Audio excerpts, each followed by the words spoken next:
Welcome to Just Another Autism Podcast. In this podcast, I, Eileen Lamb, take a deep dive into the personal journeys of people in the autism community. From autistic individuals navigating daily life to the caregivers, educators, and employers who support them, each week we shed light on the different ways autism shapes lives, offering first person perspective from every angle of the community.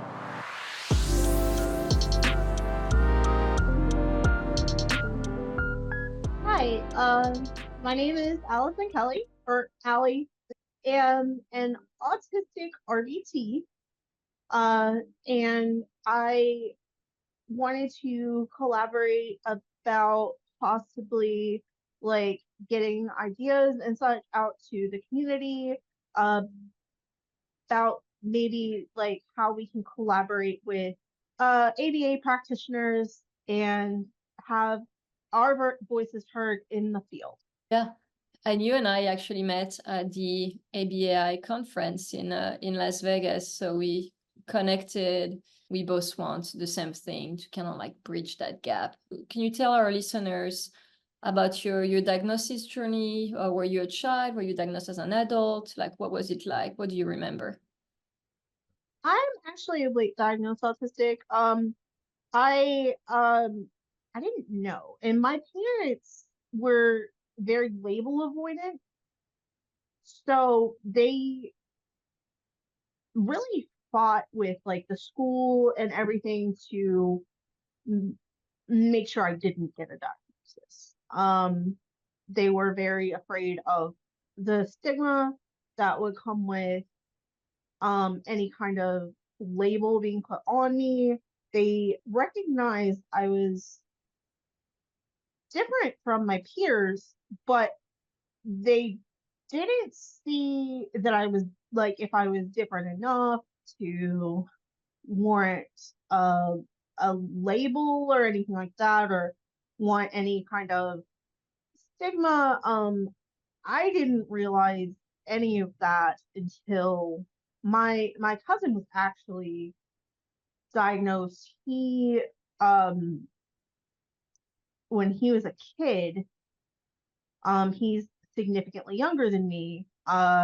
He got diagnosed and got the Asperger diagnosis when, that was still considered, a separate diagnosis, but still, she was reading a book and she was like, you need to read this. Like everything that, because her understanding was that of like media portrayals of autism and things like that. So she didn't understand and she would be like, well, that's not different.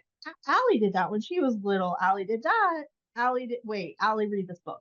So, um, and then when I was struggling I was struggling in grad school and um, just a lot of like having a lot of trouble with uh different aspects of like executive functioning kind of things and then like also just in general struggling for like the like topic discussions and like just social aspects and everything like that and it became like a thing and like I finally like I went to mental health like practitioner. I went to a therapist and everything like that. And like, I wasn't sure what was going on. Beyond that, I suspected autism, but I didn't want to like self-diagnose or anything like that. So I did go and actually I got tested and got my diagnosis when I was already an adult. I Now that I have my diagnosis and I am looking into like and I was looking into like the field and everything, it's a lot different than what people think it is or what it was like 10, 20 years ago, Yeah. What would you say is honestly. the main difference between like what people say on social media and what your personal experience is with it? Uh so people with social media, they think that it's I mean, I've heard things from electroshock therapy, I've heard things from it being basically a lot of direct file training, like kind of things, just a lot of like compliance training, I guess, but it's not that. Like a lot of it seems to be like it's really play based. Um, and it's not about compliance, and it's not like focusing on on behaviors that aren't socially valid, as in like it's mostly focusing on either acquisitional skills, which I mean, at that point, it's just teaching in a different way, and different from like how school would teach, and that you are, you are one on one, you're playing with different toys or anything like that to, hold attention, or teach in a more naturalistic way. Um and it's not just flashcards. Yeah, it's play-based. It's fun. It is. Um and it really, even when you are working on the behavior aspect of it, it is mostly like it's mostly just like positive reinforcements. Do you think being an autistic RBT makes you a better RBT, or at least does it help you in certain aspects of your job? I think it does. I really do, because I can relate in that, like, I can see things that I'm like, oh, I did a lot of these things when I was a child. Um, I still do a lot of these things, and as far as like wanting to figure out why might that be um a thing that's like a behavior that would be occurring, or what is a good way to teach this skill, or anything like that. Like I can think back and be like, well, how did I learn that skill? Or what what experience did I have with that kind of behavior?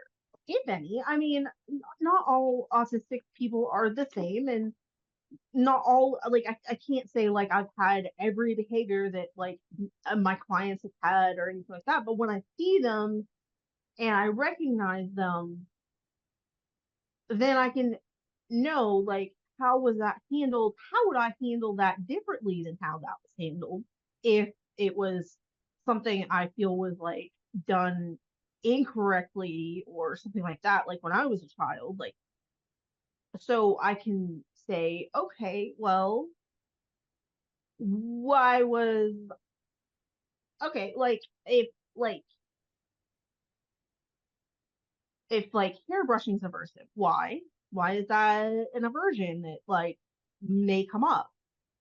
Or if a certain stim is happening or something like that, I can be like, well, that's a stim, that's something they're doing, and this is why they're doing it, like that kind of thing. Then I know not to mess with that. Other BCBAs or RBTs might not necessarily recognize, um even just like other autistics, like, than necessarily a neurotypical would.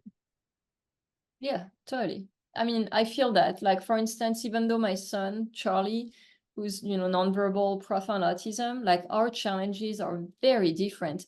But in some ways, my own diagnosis sometimes helps me because understand him, I mean, because if there is like a lot noise and like I'm gonna hear it.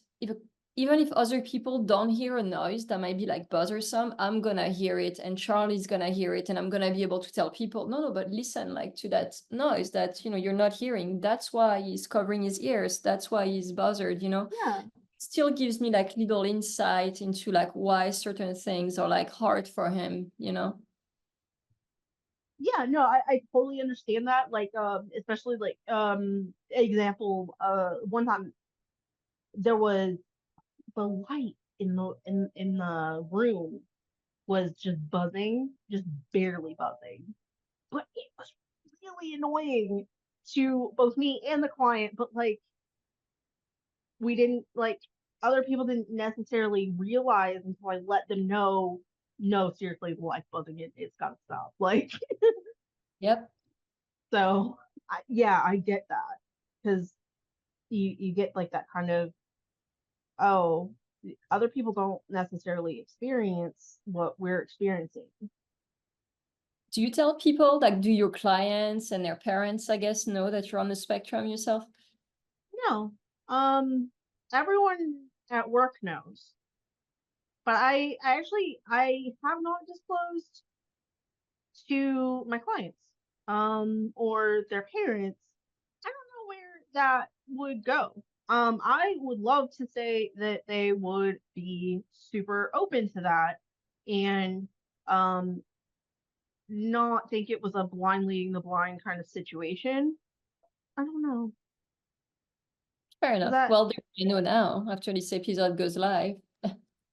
oh yeah, for sure.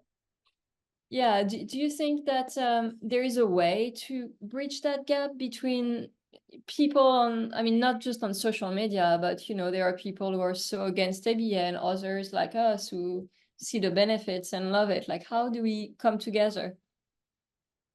Honestly, like here's the thing. I think there needs to be more autistic voices in the field. And the and the more that there is a collaboration between um one of the speakers at the ABAI conference was talking about they had a committee like collaborating with them that were autistic on some of the research and things like that. So I think the more that we involve that, we, I mean, I would hope that there is just like maybe speaking out on social media more as far as like the people who are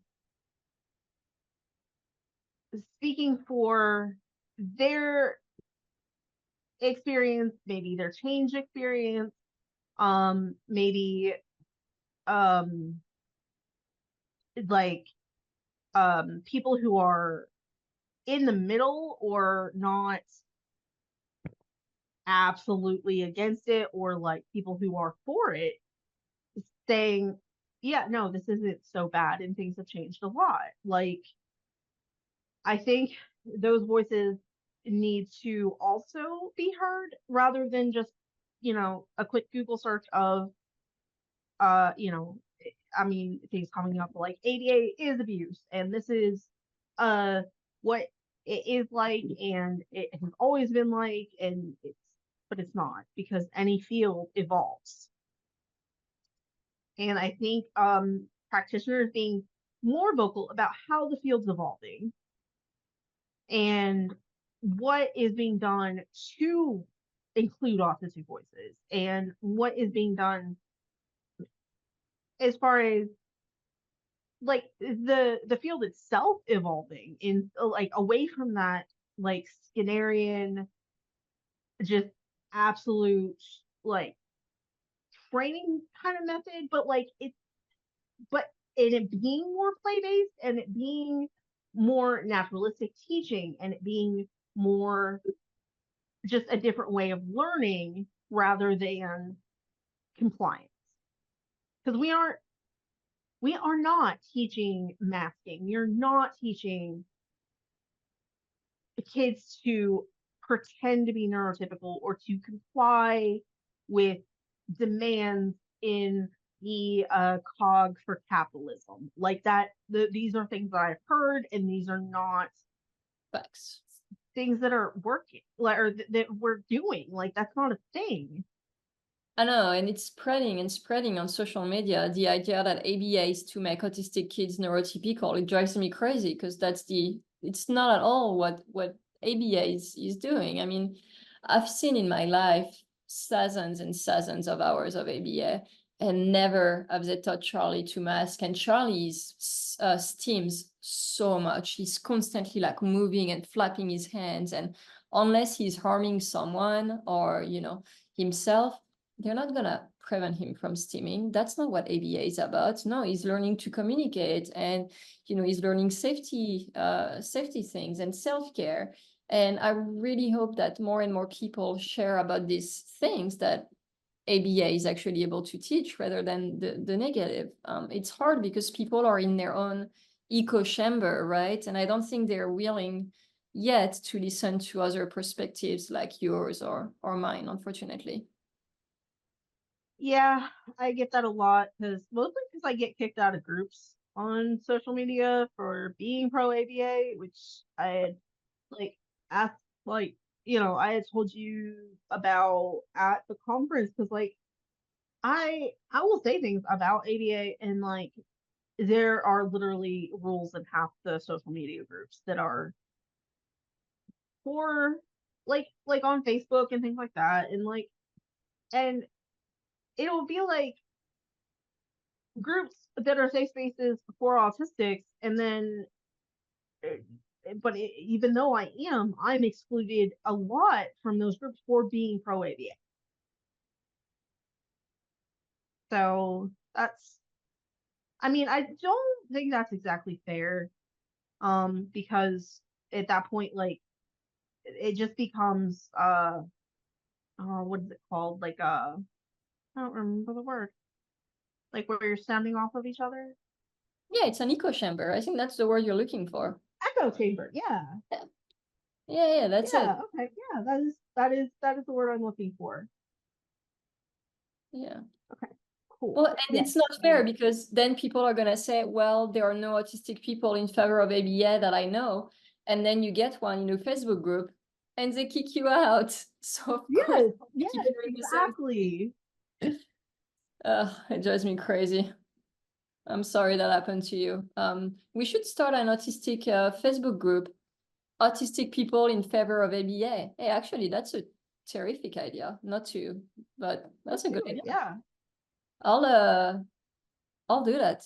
Why don't I do that tonight? I'll start you can send me a link to your profile, Facebook profile, and I'll start it and I'll advertise it on my social media and see yeah, let's grow that group.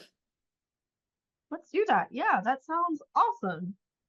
And maybe we can, like, definitely include like everybody that is involved in the community, and not just the um I guess low support needs people whose voices are heard but not in the state. Like, I feel like a lot of times, like, profoundly autistic people get their voices drowned out because, like, a lot of times their voice is their caregiver's voice, and you get the autism martyr mom, like, stereotype in a lot of the ABA safe spaces, that like it becomes like, if you're a caregiver, your voice doesn't matter. If they are, if you are someone who is speaking for someone who is profoundly autistic, it doesn't, like, it doesn't count. Oh, I know. And that, I think, is also unfair. Yep. But yeah, I would love to, and then like collaborate with a lot of people in like the field of ABA, and maybe even other fields like OT and speech and things like that, as far as like services that are provided, and get like professionals from a lot of fields, and like get like everybody included in the community. So maybe it's a group about ABA ran by autistic adults. I mean, if you're up for it, we run it together and we include anyone wanting to like learn more about ABA or willing to like have respectful conversations. I think that would be great. Yeah, awesome. Yes, sounds good. Good. Yeah, we're gonna make our voice heard since we can join those groups. Yeah, I like that. See, I'm glad we connected, and I thank you again for for joining me today and sharing your experience with ABA as an autistic RBT. Is there anything else that's important to you that you want to tell our listeners? I cannot think of anything. Honestly, just I hope for some more collaboration and everything with the community and everything. So that would be awesome. We need to bridge that gap. We really do. Yeah.